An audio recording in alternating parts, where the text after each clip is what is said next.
సిద్దిపేట జిల్లా జయదేపూర్ మండలం మునిగడప గ్రామంలో మండల వ్యవసాయ అధికారి యు వసంతరావు రైతు జితేందర్ రెడ్డి పొలాలను సందర్శించి సాగులో ఉన్న జిలుగు మరియు జనుము పచ్చిరొట్ట ఎరువుల పంటలను పరిశీలించారు. ఈ సందర్భంగా వారు మాట్లాడుతూ జిలుగ మరియు జనుము వంటి పచ్చిరొట్ట ఎరువుల పంటలను 45 నుంచి 55 రోజుల వయసులో భూమిలో కలపడం ద్వారా సేంద్రియ పదార్థం పెరిగి నేల సారవంతం మెరుగుపడుతుందన్నారు. దీంతో నత్రజని లభ్యత పెరగడంతో పాటు నేల నిర్మాణం మెరిగి తదుపరి పంటలకు దిగుబడి అందించవచ్చని తెలిపారు. ప్రస్తుత వాతావరణ పరిస్థితులను దృష్టిలో ఉంచుకుని రైతులు పచ్చిరొట్ట ఎరువుల పంటలు విస్తృతంగా సాగు చేసి భూమిలో కలపాలన్నారు. రసాయన ఎరువులపై ఆధారపడటాన్ని తగ్గించి సహజ వనరుల వినియోగాన్ని పెంచాలన్నారు.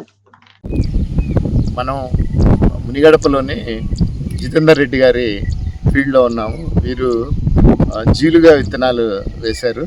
వరికి ముందు జీలుగా వేసి పొలంలో పూతప్పుడు కలిగి దున్నినట్లయితే మనం ఎరువుల మీద పెట్టే ఖర్చు చాలా వాటికి తగ్గించుకోవచ్చు.